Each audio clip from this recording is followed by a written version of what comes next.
Hello YouTube, I'm Matt with Perez Automotive LLC, and today I'm going to show you how to remove the engine from this 2010 Ford Escape. This is the 4-cylinder all-wheel drive model. We're going to start with removing the battery.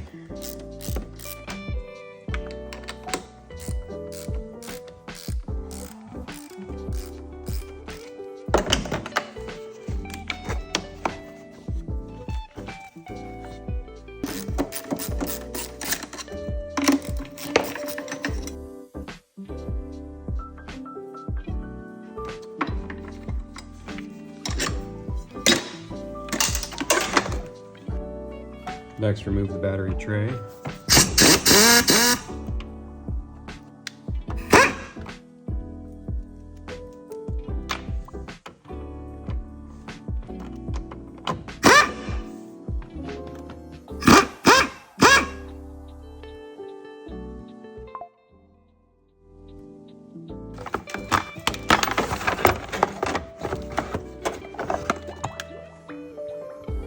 Next, we're going to drain the oil.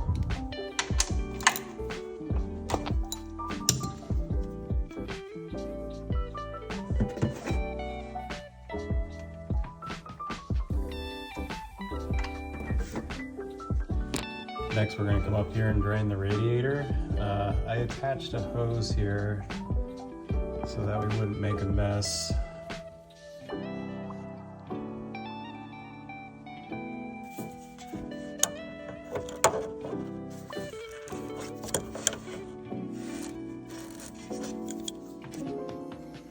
Open the radiator cap so that all the coolant will drain.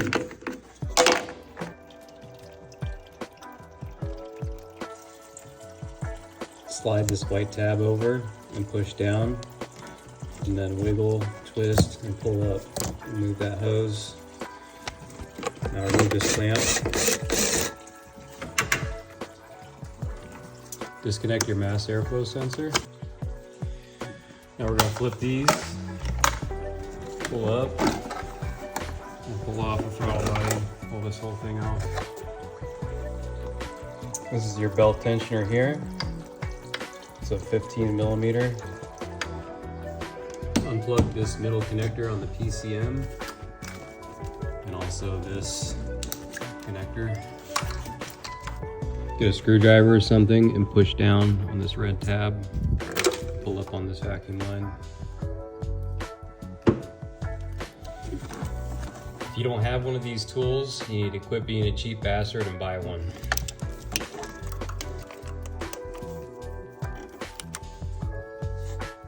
The link will be in the video description.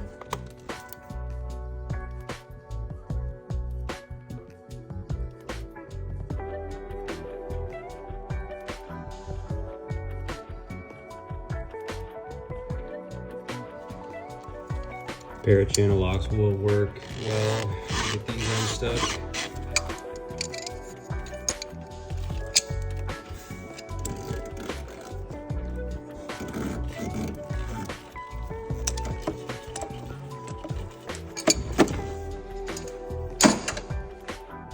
That should come off relatively easy. Just wiggle.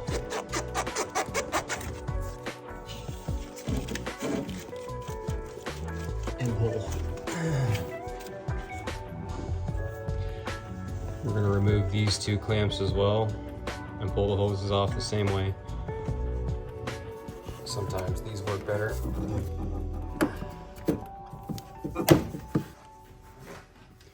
Let's get this hose next.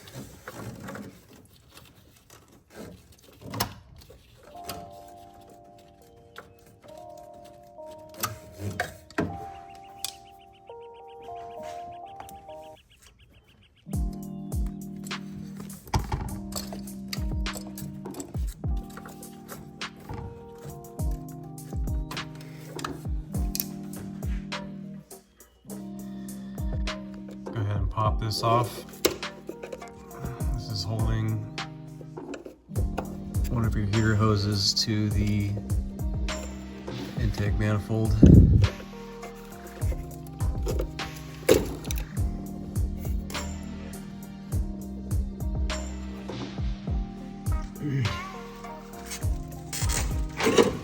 Get this heater hose pulled out of the way.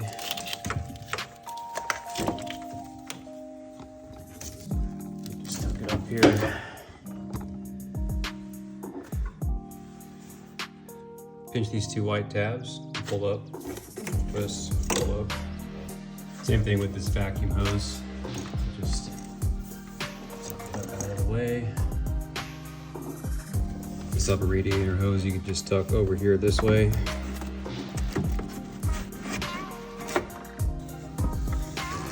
Unplug the compressor clutch electrical connector. Now we're going to unbolt the compressor from the block.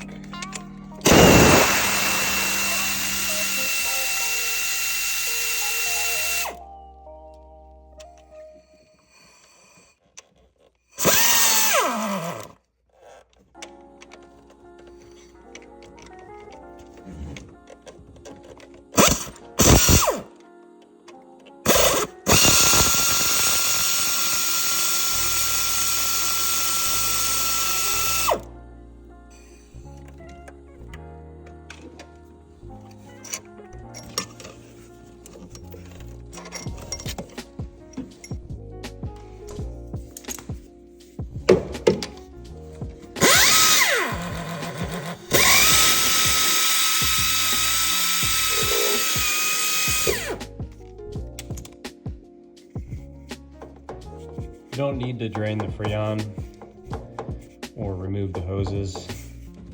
You can just position the compressor out of the way.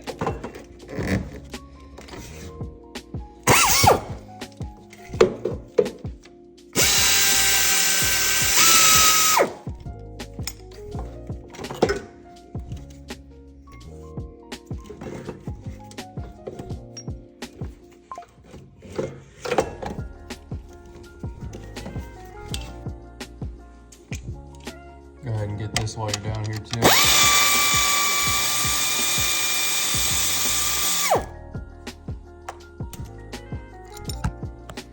If you put some of your bolts back where they were, it'll be a lot easier for you when you go to put everything back together so you don't lose it. Back this nut off.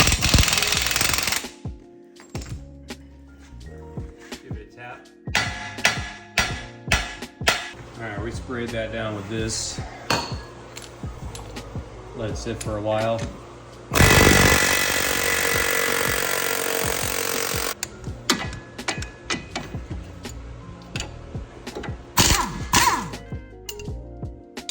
And remove both of these bolts. Pull the strut to the steering knuckle. Also this 10mm, which holds the ABS wire.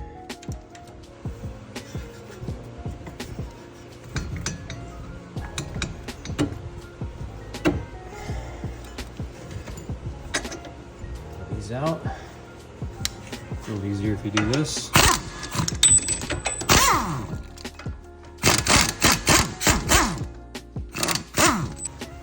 Remove the axle from the steering knuckle.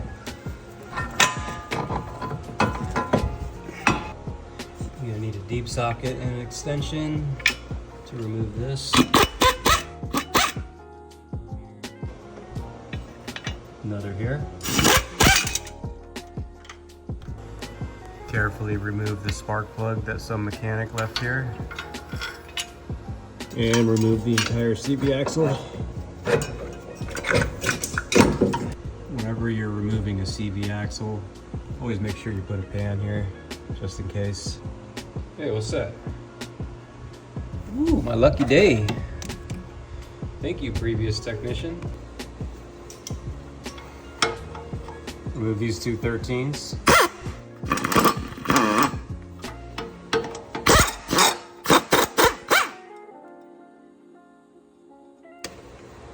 We got 5 more up here.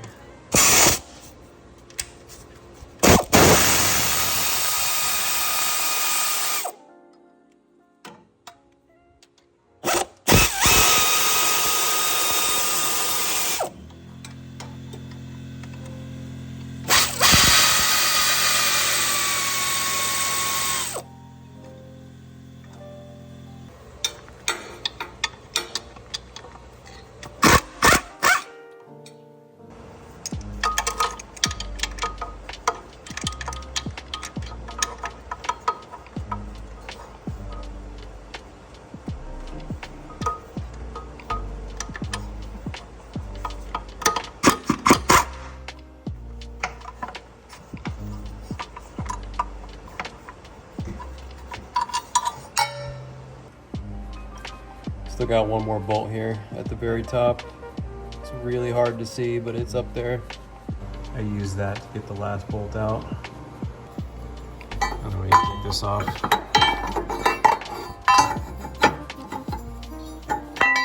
Spray these with PB Blaster.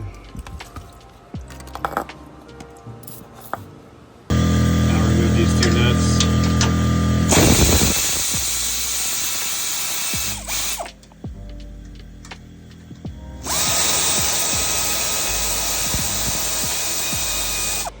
These bolts are giving me a real hard time, so I'm going to heat them up a little bit.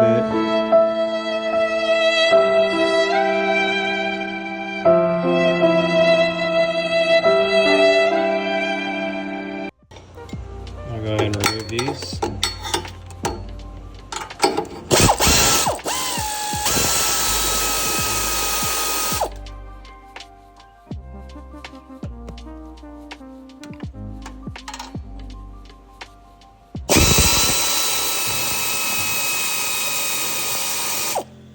Next, remove the 13mm nut holding the V positive cable to the starter solenoid.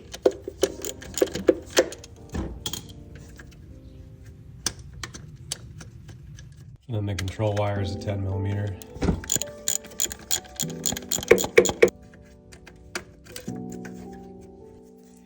I'm putting mine back on so I don't lose them. Some wonderful mechanic left this bolt loose, so lucky me, I don't have to.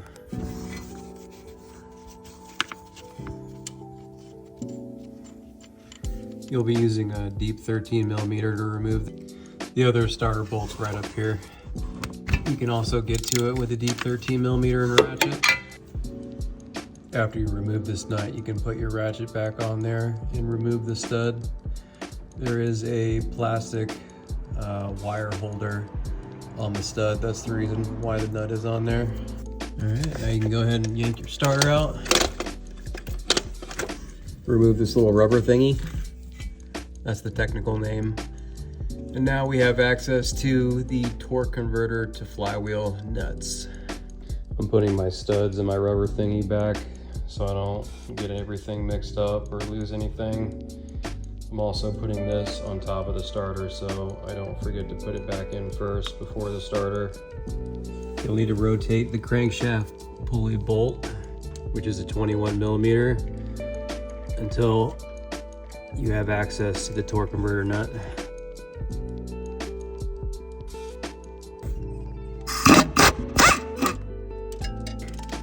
Now that you have this one removed, go ahead and keep rotating your crankshaft until you see the next one. There it is. Okay, so there was 4 in total. They all fell inside the bell housing, which is not a problem.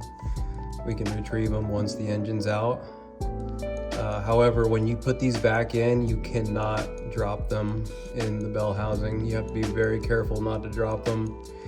And you're gonna wanna put red Loctite on these. I use this to get to the torque converter nuts.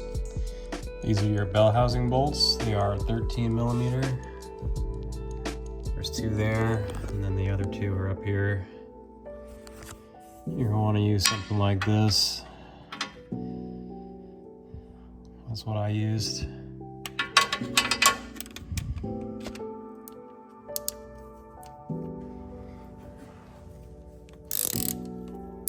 You could go through here with a short socket and a swivel and an extension if you don't have one of those flex head ratcheting wrenches. There's a few more bell housing bolts on the top that we're going to do next. Also 13mm.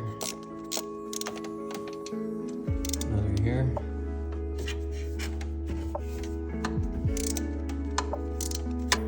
For this one, we're going to use a deep socket.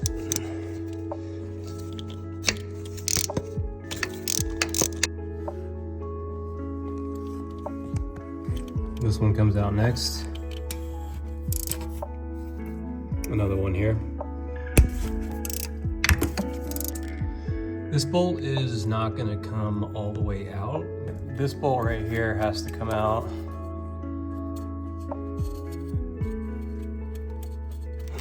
We had to pry this little sucker out. There was a push pin holding it in. Now remove these T45 Torx bolts holding the drive shaft to the transfer case. This bolt you can get to with a deep 13 and a ratchet.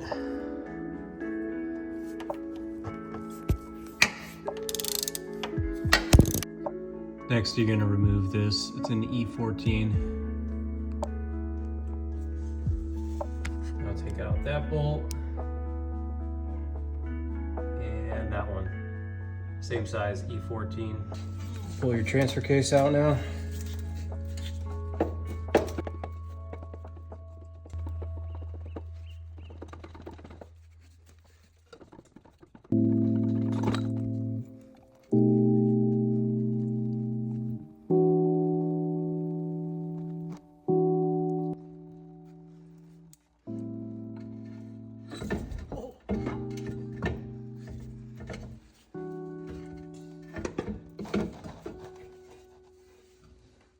It's not as heavy as it looks.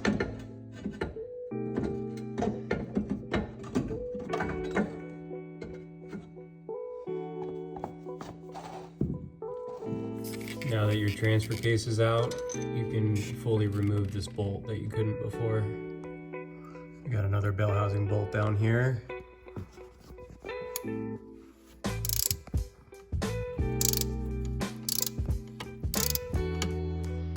So we got a ratchet strap holding the hood up as high as possible.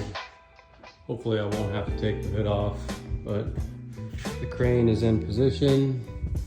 I have it set on the longest setting. And now we can take out that very last bell housing bolt right there. And before you take that bolt out, make sure you have some tension on this so it doesn't drop down. And after you take this bolt out, you're gonna remove these 3 nuts and this big bolt. And then you're coming up.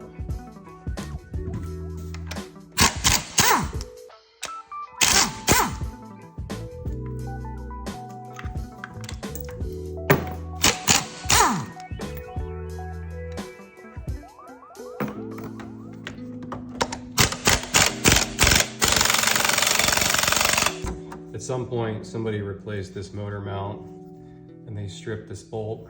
So now I have to use this humongous 3/4 inch impact to get it out.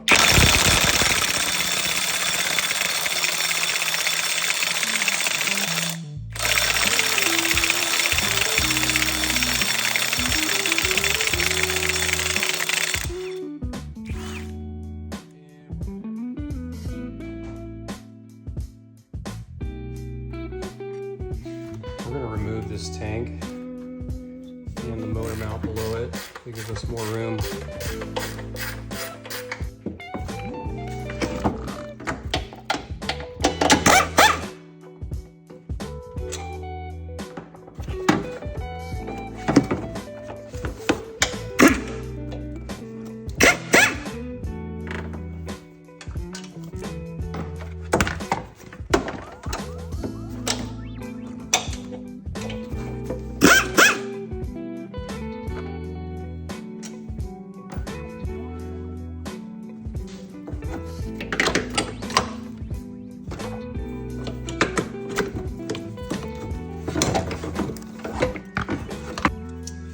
We're gonna remove the crankshaft pulley next.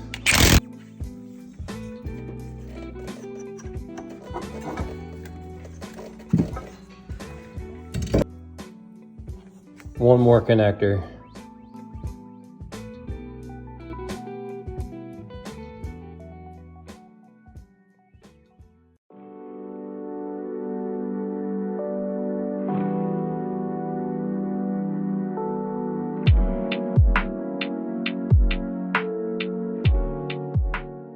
I'm this far up, I'm finding out I need to just remove the entire PCM.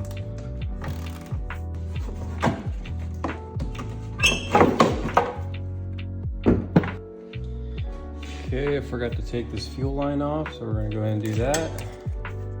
Just gonna flip that wide tab over, push down on both sides, and don't get sprayed in the face when you pull this off. Luckily there wasn't that much pressure. Open up your fuse block cover, take off this middle stud.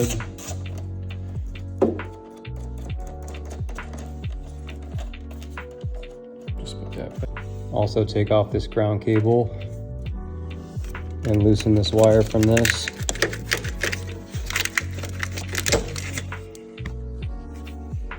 This connector too. You can just pinch it and pull it off. Then you can just lay this cable here. It's gonna stay with the engine.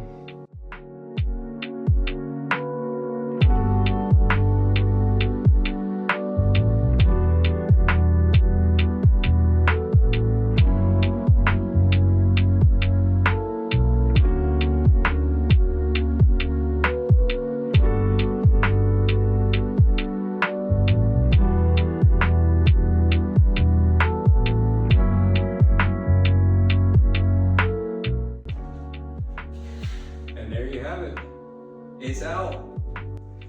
At the end of the day, this it was a really easy removal process.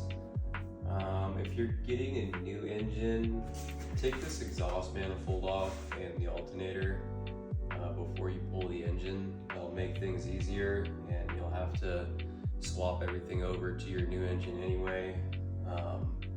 For my case, I'm going to be installing a used engine, so I don't really need to remove my exhaust manifold. I might need to remove my alternator, I don't know yet. If you found this video helpful, smash that like button. If you want to see more, subscribe.